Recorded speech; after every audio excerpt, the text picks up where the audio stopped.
भाजपा प्रदेश मुख्यालय में आज हरिद्वार के हरविंदर पनियाला गुज्जर नेता अपने सैकड़ों समर्थकों के साथ बहुजन समाजवादी पार्टी छोड़कर भाजपा की सदस्यता ली। इस अवसर पर प्रदेश के मुख्यमंत्री पुष्कर सिंह धामी, प्रदेश अध्यक्ष महेंद्र भट्ट, हरिद्वार सांसद पूर्व मुख्यमंत्री डॉक्टर रमेश पोखरियाल निशंक भी मौजूद रहे।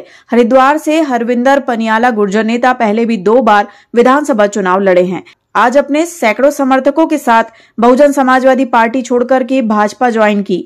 2 बार रुड़की खानपुर से लड़ चुके हैं। इसके साथ ही गुर्जर समाज के 600 लोगों ने की बीजेपी ज्वाइन।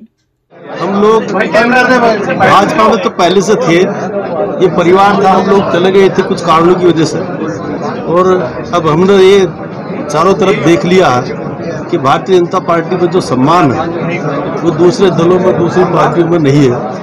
और आज भारतीय जनता पार्टी में जो हम राजनीतिक अपना जो समय लगाते हैं उसे लगाएंगे तो कहीं ना कहीं हमें नहीं तो अगली जनरेशन को लाभ है। तो हम लोग अपना समय भाजपा में देने का मन बना करके भारतीय जनता पार्टी की रीति और नीतियों में जो है उनसे हम पहले भी वाकिफ थे।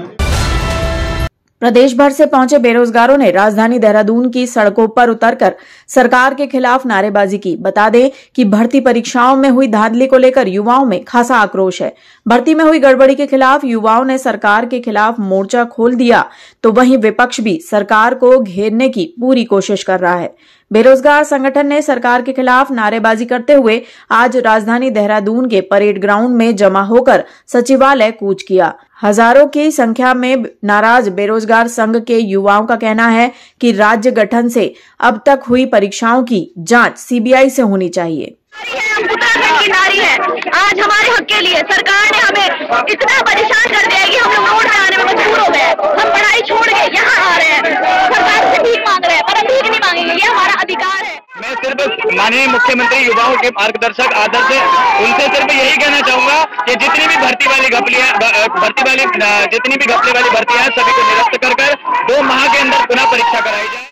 हजारों युवा महिलाएं जो सड़कों पर आए, इससे साफ साफ जाहिर होता है कि उत्तराखंड का युवा, उत्तराखंड की महिलाएं और उत्तराखंड का आवाम चाहता है कि इस भर्ती घोटाले की सीबीआई जांच हो। अगर सरकार स्पष्ट है उत्तराखंड के युवाओं के लिए मजबूत फैसला लेना चाहती है, दृढ़ संकल्प है उत्तराखंड के लिए ईमानदारी का दृढ़ संकल्प है, तो उन्हें आज सीबीआई जांच की मांग करनी चाहिए। प्रदेश में उत्तराखंड अधीनस्थ सेवा चयन आयोग में हुए भर्ती घोटाले पर पूर्व सीएम एवं गढ़वाल सांसद तीरथ सिंह रावत ने कहा कि प्रदेश में हुए भर्ती घोटालों की जांच चल रही है। भारतीय जनता पार्टी के लिए देश सर्वोपरि है। विधानसभा में हुए बैकडोर भर्ती मामले में सांसद ने कहा कि जिन भी नेताओं व अधिकारियों ने गड़बड़ की है उनको कटघरे में खड़ा करते हुए उनकी जांच होनी चाहिए। यदि दोषी पाए जाते हैं तो उनके खिलाफ कार्यवाही होनी चाहिए। उन्होंने कहा कि सरकार सीबीआई जांच से बचने का काम नहीं कर रही है। उन्होंने कहा कि जरूरत पड़ी तो मामलों में सीबीआई जांच भी की जाएगी। योग्यता के आधार पर उसको स्थान देना, ये हमारा फंडा मिशन है, उसको देना।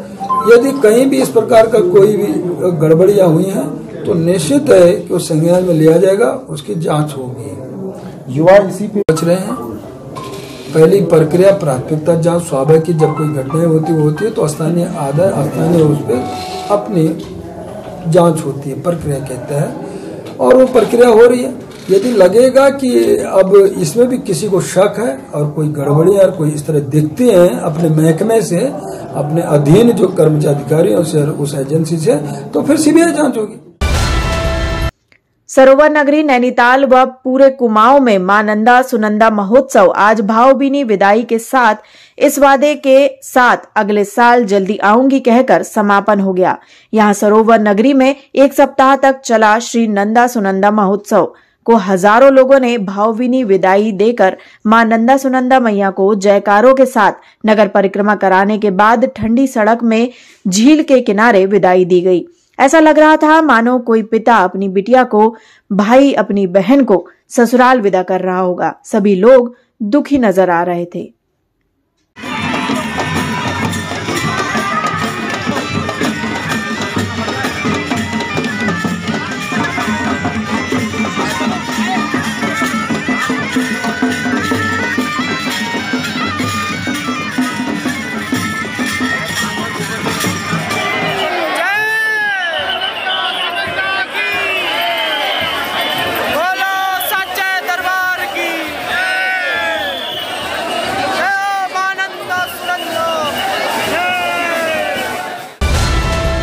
त्रिस्तरीय पंचायत चुनाव को लेकर अधिसूचना के अनुसार आज से विकासखंड कार्यालय में नामांकन पत्र दाखिल किए जा रहे हैं।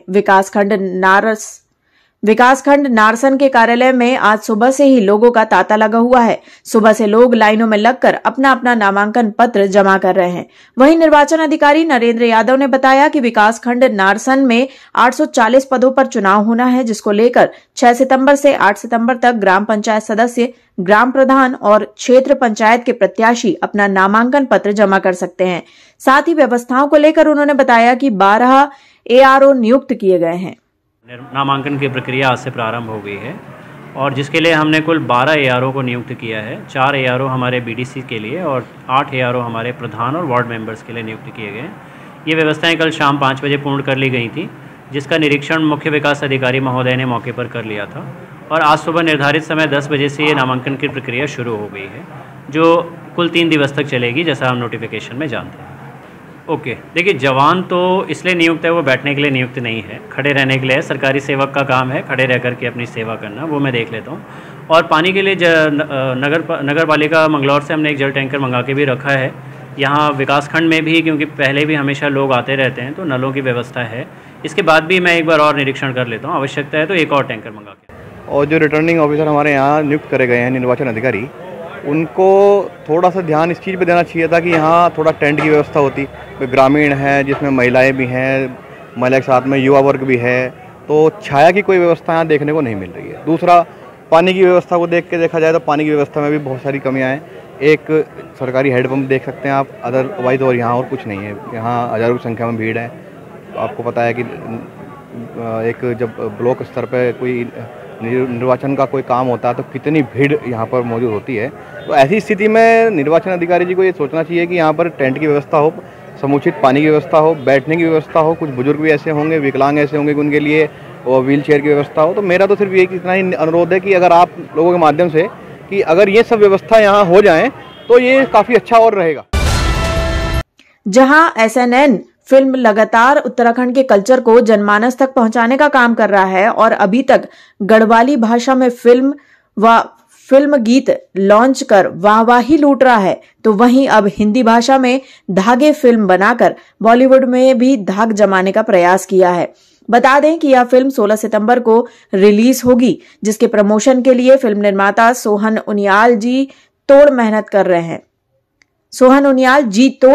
रहे हैं। आज वह डोईवाला के पब्लिक इंटर कॉलेज पहुंचे, जहां उन्होंने छात्रों से धागे फिल्म देखने की अपील की है।